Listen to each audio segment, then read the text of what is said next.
this movie or this film with my eyes taped open and forced to endure the horror of what happened yesterday. I have to tell you, every time Adam Schiff got up to talk, I just said, I can't. And I either had to leave the room or just turn down the sound. I just can't anymore. I cannot with him.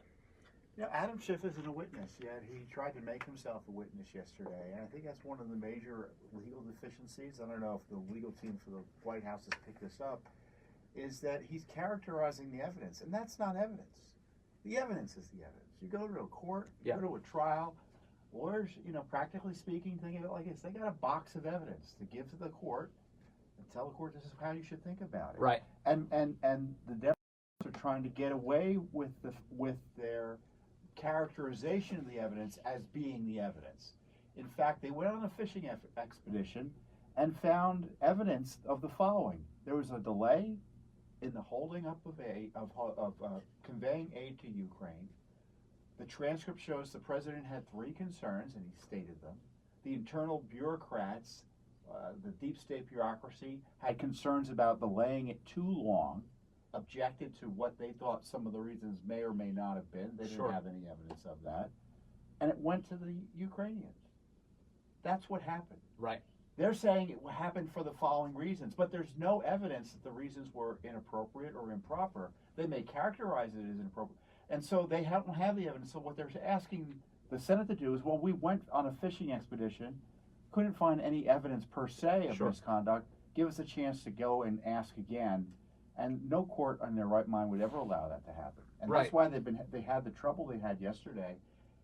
One of the most extraordinary aspects of it, and I was up late watching, they came up and they asked for an initial subpoena on Bolton late last night around midnight. Jerry Nadler went up there and attacked the entire Senate. Said, if you vote against us, you've been voting against us, you're all corrupt, you're all part of the conspiracy to cover this up. And, you know, I could see him attacking Mitch McConnell and saying crazy things like that. But there are 4 or 5 senators he needs to persuade on the Republican side to get this done. And they've given up persuading. You know, the senators are actually, no matter what party they're in, are very prickly about being lectured by House members. You got to wonder what some of the longtime Democratic senators are thinking to themselves, as Jerry Nadler says that to them last night. He also said on some of the Sunday shows this past weekend that the Senate itself is on trial. So you got this, like, House member who comes waddling over to tell the senators that they are the ones who are guilty here. I got to imagine, no matter how they vote, that there are at least some Democratic senators, maybe like Patrick Leahy, some long-timers, who are sitting there thinking, okay, don't lecture me, buddy. Well, they attacked the presidency, and now they're attacking the Senate. It's all part of the coup. Yeah. It's not about the rule of law. It's about trying to mischaracterize information out there about what happened during this phone call.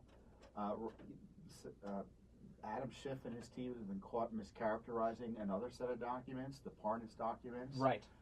You know, it says, well, we're trying to get a meeting with Mr. Z. Well, Mr. Z didn't turn out to be the Z that they had thought it was, or pretended to be.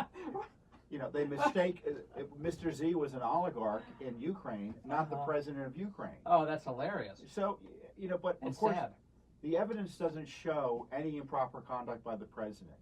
This is why the president keeps on saying to read the transcripts, because he intuitively understands that's the evidence. What Adam Schiff says about this count. And the Senate has to decide whether they're going to draw a line against this abuse or allow Adam Schiff to run not only roughshod over the House, but now take control of the Senate. You know, you had said, Tom, that Adam Schiff is treating this like he's a witness and that he's not a witness. But he is a witness, isn't he? Because didn't he originally say that he met with Eric Ciaramella, or with the whistleblower, and then he walked it back and said, oh no, he met with someone in my office, and then we're supposed to believe that that person in his office didn't tell Adam Schiff anything about what they talked to Eric Ciaramella about. Well, that's why I think his front and center role is so interesting. He says he's not a witness. He's testifying as if he's a witness. And as you point out, Mary, practically speaking, he is a witness. The Senate brief filed by the White House highlights the fact he's a fact witness. I don't understand why he's being allowed to make an argument. If you were a lawyer and you were a witness, and there's a credible reason to believe you might be called as a witness, you wouldn't be allowed to prosecute it. You'd have to recuse yourself, or the court would knock you out based on the conflict. Okay, I want to get your reaction in just a moment to how you think the president's legal team is handling all this, because I know you had a lot of opinions coming into the trial about the way this should be conducted, and in fact, you wanted to see it dismissed right away instead of even getting to the point we're at now.